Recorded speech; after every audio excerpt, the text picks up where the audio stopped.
पूज्याय राघवेन्द्राय सत्यधर्मरथाय च भजतां कल्पवृक्षाय नमतां कामधेनुवे कृष्णाय वासुदेवाय देवकी नंदनाय च नंदगोपकुमाराय गोविंदाय नमो நமः. ஐந்தாவது வேதம் என்று போற்றப்படும் மகாபாரதம் பார்த்து வருகிறோம்.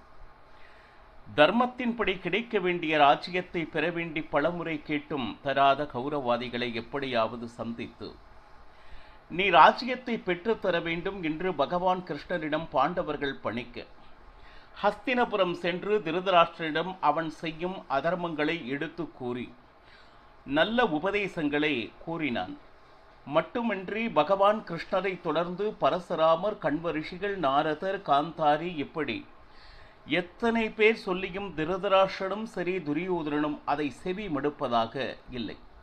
மாறாக தூதுவனாக வந்த பகவான் கிருஷ்ணனையே கட்டி போட எத்தனிக்க விஸ்வரூப தரிசனத்தை பக்தர்களுக்கு காண்பித்து இதனுடைய தீர்வு யுத்தம் ஒன்றே என்று அங்கிருந்து கிளம்பி குந்தியை சந்தித்தான் பகவான் கிருஷ்ணன்.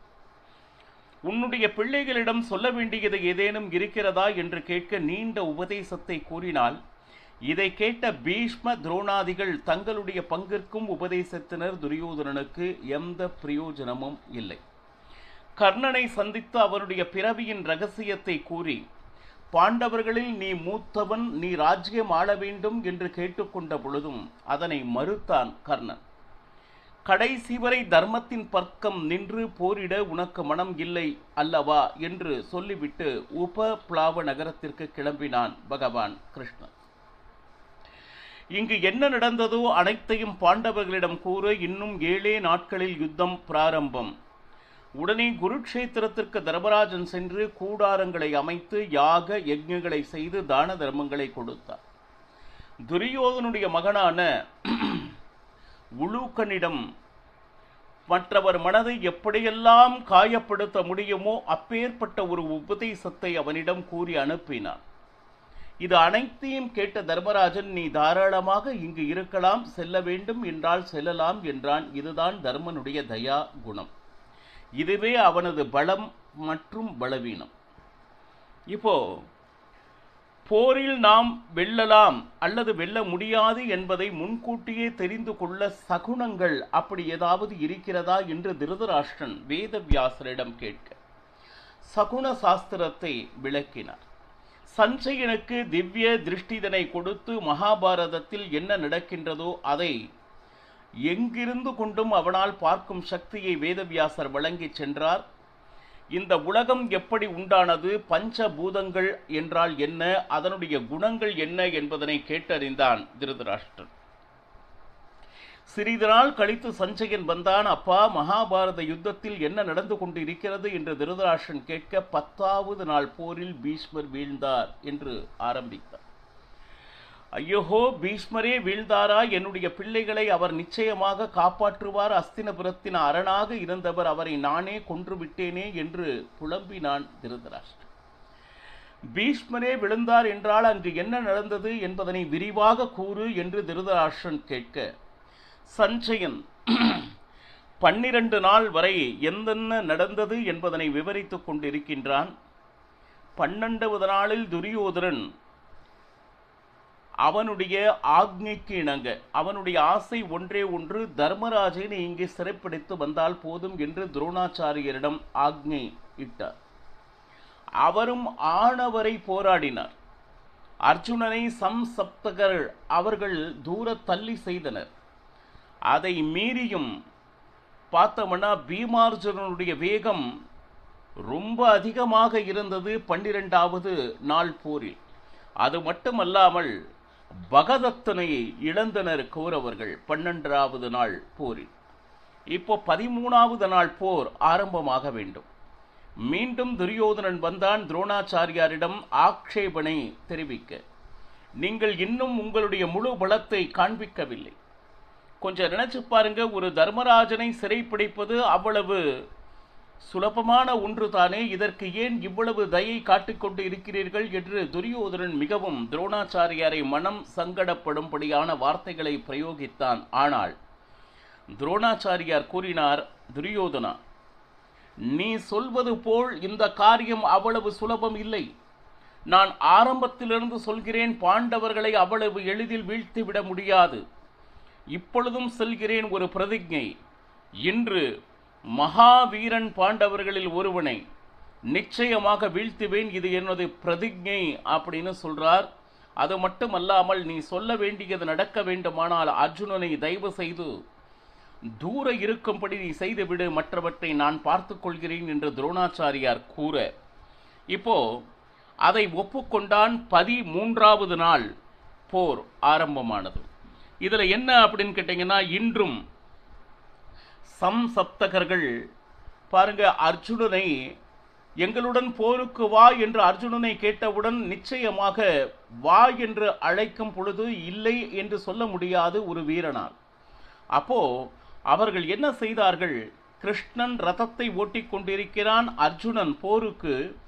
அந்த யுத்த களத்திலிருந்து வெகு தூரத்திற்கு அர்ஜுனனையும் சரி, அந்த பகவான் கிருஷ்ணனையும் சரி வெகு தூரத்திற்கு அழைத்து சென்று விட்டனர் சம்சப்தகர்கள். இது ஒரு பக்கம். மற்றொரு பக்கம் என்ன அப்படின்னு கேட்டீங்கன்னா, ஒரு மாவீரனை பழி வாங்குவேன் என்று ஒரு பிரதிஜை வேற செய்திருக்கிறார் துரோணாச்சாரியார். இதுல என்னன்னா, சரியா காலை நேரம் அர்ஜுனனை அந்த யுத்த களத்திலிருந்து வெகு தூரத்தில் கொண்டு சென்று விட்டனர்.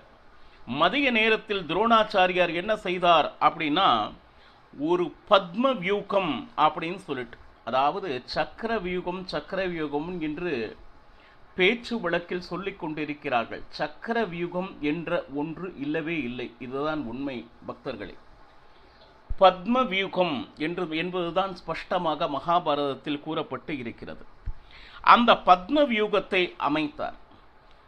அதை அமைத்தவர் யார் அப்படின்னா துரோணாச்சாரியார். பத்ம வியூகம் என்றால் சாமானியமாக படை வீரர்களை ஒருவாறு நிற்க வைப்பது அப்படிங்கிறது மட்டும் அல்ல, அதுக்கு மந்திர சித்திகள் அப்படின்னு ஒன்று இருக்கு. மந்திர பலத்தோடு கூடிய வியூகம் அந்த பத்ம வியூகம் என்பது. இந்த பத்ம வியூகம் துரோணாச்சாரியரை தவிர கௌரவர்களிடம் வேற யாருக்கும் தெரியாது. ரைட். அதே போல பார்த்தீங்கன்னா, பாண்டவர்கள் பக்கம் 4 பேருக்கு மட்டும்தான் இந்த பத்ம வியூகத்தை பற்றி தெரியும். ஒன்று அர்ஜுனன், சரி. மற்றொன்று பகவான் கிருஷ்ணன், சரி. அடுத்து கிருஷ்ணனுடைய மகன் பிரத்யும்னன், அடுத்து அர்ஜுனுடைய மகன் அபிமன்யு. இந்த 4 பேரை தவிர இந்த பத்ம வியூகத்தை உடைத்து கொண்டு எப்படி உள் செல்வது அப்படிங்கிறது தெரியாது. இதுதான் விஷயம். இந்த நேரத்தில் அபிமன்யுவினுடைய தயவு பாண்டவர்களுக்கு கண்டிப்பாக தேவை என்கின்ற, அப்போ பாண்டவர்கள் அத்தனை பேரும் சென்று, எப்படியாவது நீதான் இந்த பத்ம வியூகத்தில் உள் செல்ல வேண்டும் என்று தர்மராஜன் அபிமன்யுவை அழைத்து கூற, நீ எப்படியாவது இந்த காரியத்தை செய்ய வேண்டும் என்று அவனை பணித்தார். இதுல என்னன்னா கேட்டீங்கன்னா, கிருஷ்ணன், பீமன், நகுலன், சகுதேவன் இத்தனை பேர் இருந்தும் திருதராஷ்டிரனுக்கே இன்றைய போரில் அபிமன்யுவை பத்ம வியூகத்துக்குள் வரவழைத்து எப்படியாவது அபிமன்யுவை கொல்ல வேண்டும் என்று தீர்மானித்து இருக்கின்றனர் என்று சஞ்சயம் கூறிய போதே திருதராஷ்டிரன் அதிர்ந்தார். அபிமன்யு சிறு பிள்ளையவன், இன்னும் 16 வயது கூட பூர்த்தி ஆகாத சிறுவன் அவர். யாரு? திருதராஷ்டிரனுடைய மனம் எப்படி இருக்கு பாருங்க. அவனை கொன்று அப்படிங்கிறாங்க. அவன் சிறு பிள்ளை அல்லவா அப்படின்னு சொல்லிட்டு, சரி. இருந்தாலும் பாண்டவர்கள் 5 பேர் பகவான் கிருஷ்ணன் இருந்தபடியும் அபிமன்யுவை இன்று கொல்லப் போகிறார்கள் என்பது என்னால் நம்பவே முடியவில்லையே. சாக்ஷாத் புதன் அல்லவா, புதனே, அதாவது புதன் கிரகம் என்று சொல்கிறார்களே, அவனே அபிமன்யு மட்டுமல்லாமல் சந்திராம்சம் நிறைந்தவன், சந்திரனுடைய அம்சத்தை கொண்டவன். அது மட்டுமா அப்படின்னா, பகவான் கிருஷ்ணனிடம் நிறைய வித்தைகளை கற்றறிந்தவன். பாண்டவர்கள் 5 பேர் இருக்கிறாங்க இல்லையோ, அவனுடைய அம்சத்தை கொண்டவன் அபிமன்யு, சாமானியம் அல்ல. இந்த சிறு பையன் எப்படி போர் செய்தான் அப்படின்னு சொல்லிட்டு அறிந்து கொள்ள வேண்டும் அப்படின்னு திருதராஷ்டிரனுக்கு ரொம்ப ரொம்ப ஆர்வம் கூடியது. ஏன்னா ஒரு பக்கம் அபிமன்யு சிறு பிள்ளையே அவனை கொல்ல போகிறார்களே, இது எப்படி, இது நியாயமா அப்படின்னு ஒரு பக்கம். அந்த சிறு பிள்ளையை இவ்வளவு பெரிய வீரர்கள் எப்படி எதிர்கொண்டார்கள், என்ன நடந்தது என்று அறியும் ஆர்வம் மற்றும் இதில் என்னன்னா, வேற அபிமன்யுவை தவிர வேறு யாரும் அந்த இடத்தில் இல்லை. ஏன்னா தந்திரமாக பகவான் கிருஷ்ணனையும் சரி அர்ஜுனனையும் சரி பிரத்யும்னனும் அந்த இடத்தில் இல்லை. இப்பொழுது அந்த பத்ம வியூகத்தில் செல்லக்கூடிய ஒரே ஒருவன் அபிமன்யு மட்டும்தான் இருக்கிறான். இந்த மாதிரி ஒரு சூழ்நிலையைத்தான் கௌரவர்கள் எதிர்பார்த்தார்கள். அதனால தான் அர்ஜுனன் அருகில் இருக்கக்கூடாது என்று படித்து படித்து துரோணாச்சாரியார் கூறினார். இப்போ இந்த இடத்துல பாண்டவர்கள் அத்தனை பேரும் சேர்ந்து, பாண்டவர்கள் எப்படின்னா தர்மராஜன், பீமன், அகுலன், சகாதேவன், சிகண்டி, திருஷ்டத்யும்னன் அத்தனை பேரும் அந்த இடத்தில் இருந்தும் அந்த பத்ம வியூகத்தில் நுழைய முடியவில்லை. அப்ப பாண்டவர்கள் எல்லாம் செஞ்சாங்க, அப்பா அபிமன்யு, நீ பத்ம வியூகத்தை உடைத்து நீ உள் செல், கவலைப்படாதே, நாங்கள் உங்கள் பின்னால் வருகிறோம். அப்போ நாம் எல்லாரும் சேர்ந்து அந்த கௌரவ சேனைகளை நாம் பந்தாடி விடலாம் அப்படின்னு சொல்லிட்டு கூற, அபிமன்யு இது ரொம்ப சாதாரணமான விஷயம், இதற்கேற்க வரம் அந்த மாதிரிலாம் கேட்டுக்கொண்டு இருக்கிறீர்கள், என் முன் எதிரி யாராவது நிற்கிறார்களா என்று பார்கள் என்று. அது என்னன்னா, ஒரு வீரனுக்கு அடையாளம் என்னன்னா அந்த தைரியம் தான். எந்த ஒரு சூழ்நிலையும் வீரனுக்கு எதிராக போர் புரிய வேண்டும் என்று வந்துவிட்டால் அந்த சத்திரியனுடைய குணம் எப்படி இருக்கிறது, அந்த பயம் அப்படிங்கிறது கொஞ்சம் கூட இல்லை அந்த சிறிய வயதிலே அபிமன்யுவுக்கு. அப்ப என்னாச்சு, நான் இந்த மாதிரி பத்ம வியூகத்திற்குள் செல்லவில்லை என்றால் இது தந்தைக்கு நான் செய்கின்ற என்ன சொல்லுது பாவமாகும். என்னுடைய வீரத்தை நிரூபிப்பதற்கு ஒரு அற்புதமான வாய்ப்பு கிடைத்திருக்கிறது. அது மட்டுமல்ல, சாமானியமானவன் நான் அல்ல, அர்ஜுனனுடைய மகன் மற்றுமா, என்னுடைய மாமாதான் பகவான் கிருஷ்ணன் என்கின்ற போது என்னுடைய வீரத்தை தயவு செய்து குறைத்து மதிப்பிடாதீர்கள் அப்படின்னு சொல்லிட்டு, அப்ப நான் செல்கிறேன், 2 வம்சத்திற்கும் பெருமை சேர்க்கப் போகிறேன். அதாவது ஒரு பக்கம் அர்ஜுனன், இன்னொரு பக்கம் சுபத்ரை, இந்த 2 வம்சத்துக்கும் நாளை பெருமைப்படும்படி என்னுடைய செயல் இருக்கும், நீங்கள் ஒன்றும் கவலைப்படாதீர்கள் அப்படின்னு சொல்லிட்டு. அப்போ அந்த நேரத்தில் சாரதி, அவனுடைய பெயர் சுமித்ரா என்ற பெயர், அவன் சொன்னான் அபிமன்யுவை பார்த்து, அப்பா இப்போ நீ சொல்லிக் கொண்டிருக்கிறது உன்மேல் வைத்திருக்கக்கூடியது அந்த பாரமானது ரொம்ப மிகுந்தியான ஒரு பாரம் அபிமன்யு. தயவு செய்து நான் சொல்வதை கேள், நீ சிறியவன், துரோணாச்சாரியார் ஒரு பத்ம வியூகத்தை வகுத்திருக்கிறார் என்றால் அவரது வயது அவரது அனுபவம் மிக மிக அதிகம். தயவு செய்து யோசித்து செய். துரோணாச்சாரியாருடைய அனுபவத்தை நாம் என்றுமே குறைத்து மதிப்பிடக்கூடாது அப்படின்னு சொல்லிட்டு. அப்பொழுது அபிமன்யு சொன்னான் சாரதியை பார்த்து, துரோணாச்சாரியார் வயதிலும் அனுபவத்திலும் நிச்சயமாக மிகுந்தவர், அதில் எந்த விதமான சந்தேகமும் இல்லை. ஆனால் இந்த நேரத்தில் ஒரு சத்திரியனுக்கு என்ன இருக்க வேண்டும் என்றால் மனதில் இருக்கின்ற உற்சாகம்தான்.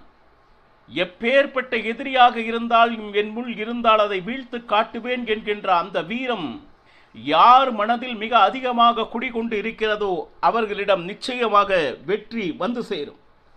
யார் வேண்டுமானாலும் வரட்டும், துரோணாச்சாரியார் மட்டுமல்ல, இந்த உலகத்தில் இருக்கிற அத்தனை தேவதைகளும் என் எதிரில் நிற்பதாக இருந்தாலும் நான் நிச்சயமாக செல்லத்தான் போகிறேன் என்று அபிமன்யு கூறினார். மீண்டும் ஒரு முறை சமுத்ரா என்கின்ற சாரதி அறிவுறுத்தினார், அப்பா வேண்டாம், உன்னுடைய வயது சிறியது, அங்கு இருப்பவர்கள் அத்தனை பேரும் மகாரதிகள் அப்படின்னு சொல்லிட்டு. ஆனா நான் உள் செல்ல வேண்டிய என்றால் நான் அர்ஜுனனுடைய மகனே இல்லை, அங்க உள்ள எத்தனை பேர் நின்றாலும் அத்தனை பேருடைய ரதங்களையும் அந்த ராஜர்களையும் துவம்சம் செய்து காட்டுகிறேன் அப்படின்னு சொல்லிட்டு எவ்வளவு சொல்லியும் கேட்கவில்லை. பாருங்க. மற்றும் பாண்டவர்கள் அத்தனை பேரும் என்னுடைய பின்னால் வரேன்னு சொல்லியிருக்கிறாங்க. ரைட். இப்போ என்னன்னா, துரோணாச்சாரியார் அந்த பத்ம வியூகத்தினுடைய முகம் என்று சொல்வார்கள், வாயில் பகுதியில் நின்று கொண்டிருக்கிறார். அந்த பத்ம வியூகத்தில் யார் யார் எப்படி நின்றிருக்கிறார்கள் என்று கூட மகாபாரதம் வர்ணிக்கிறது. அந்த முக வாயிலில் நின்று கொண்டு இருக்கக்கூடிய துரோணாச்சாரியாரை கண் இமைக்கும் நேரத்தில் கடந்து சென்றான் அபிமன்யு. காரணம் ஒண்ணுமில்லை, அவன் மந்திரத்தை பிரயோகித்துக் கொண்டு குதிரையில் ரதத்தில் வேகமாக முன்னேறி கொண்டிருக்கிறார். அந்த அபிமன்யுவை பின்தொடர்ந்து பாண்டவர்கள் பின் செல்கிறார்கள். பின் சென்ற பாண்டவர்கள் அபிமன்யு பின்னாலேயே செல்ல முடிந்ததா? ஆனால் அவர்களை ஒருவனாக இருந்து தடுத்தான். அவன் யார் என்பதனை நாளை காணலாம். ஹரே ஸ்ரீனிவாசா. சர்வம் ஸ்ரீகிருஷ்ணார்ப்பணமஸ்து.